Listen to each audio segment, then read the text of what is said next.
So magandang umaga mga kabady, ito po ang muli, this is Chef Judes TV. So for today's video, gagawa tayo ng caldereta. So ayan. So unahin natin yung mga patatas, i-pan fry lang natin patatas hanggang sa mag golden brown. Sunod natin yung carrots, bell peppers, at saka iset aside natin. So igisa natin yung bawang at sibuyas sa butter. So hintayin muna natin matunaw yung butter bago ilagay yung bawang at sibuyas.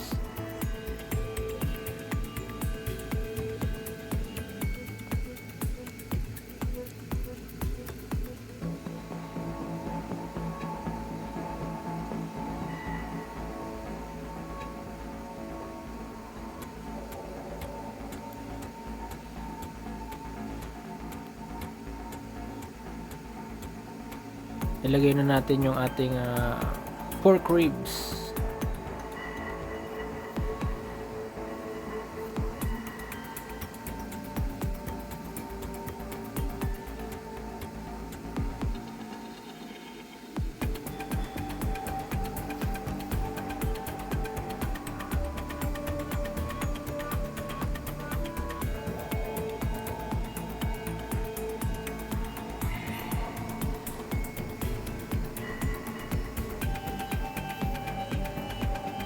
Ayan, paghalo-haloin.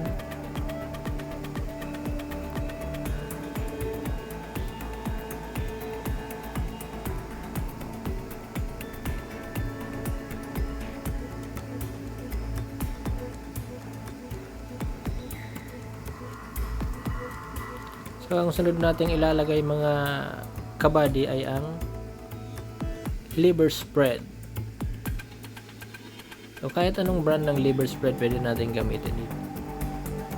So, nagdadagdag kasi yan ng linamnam ng ating caldereta.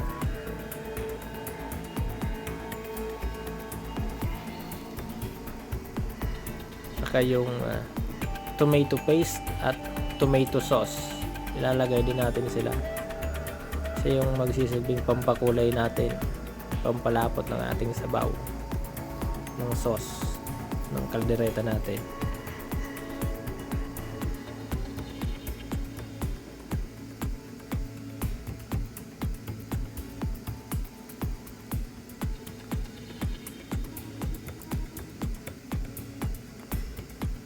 Yan, i-mekos-mekos natin mga kabady. Yan. Hanggang sa magkaroon ng kulay at lagyan na natin ng tubig para sa ating sabaw. Tingnan yung medyo mamula-mula yung kulay niya dahil yan sa tomato paste at tomato sauce na nilagay natin. So takpan muna natin at isimmer for a few minutes hanggang sa lumambot yung ating karne. Yan.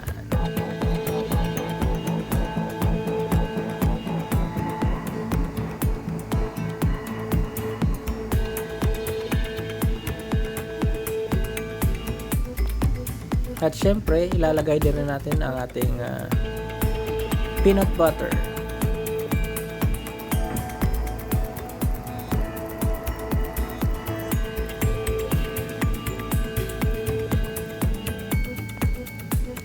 May ilalagay din tayong cheese. Pwede rin i-grate yung cheese or pwede rin i-cubes at hayaan na lang matunaw sa yung cheese. Syempre, season with salt and pepper. Adjust nyo na lang yung seasoning. Then ilalagay na natin yung mga sinet aside nating mga gulay, yung patatas, carrots, saka bell peppers. And ayun na, luto na ang ating caldereta. So napakadali mga kabady. So yung kumpletong recipe nito ay nasa comment section at nasa description. So kung gusto yung malaman magluto kung paano gawin ng kaldereta ito, napakasimple lang mga kabady.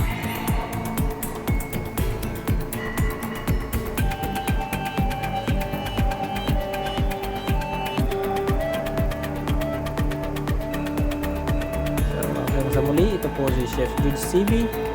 Hanggang sa muli.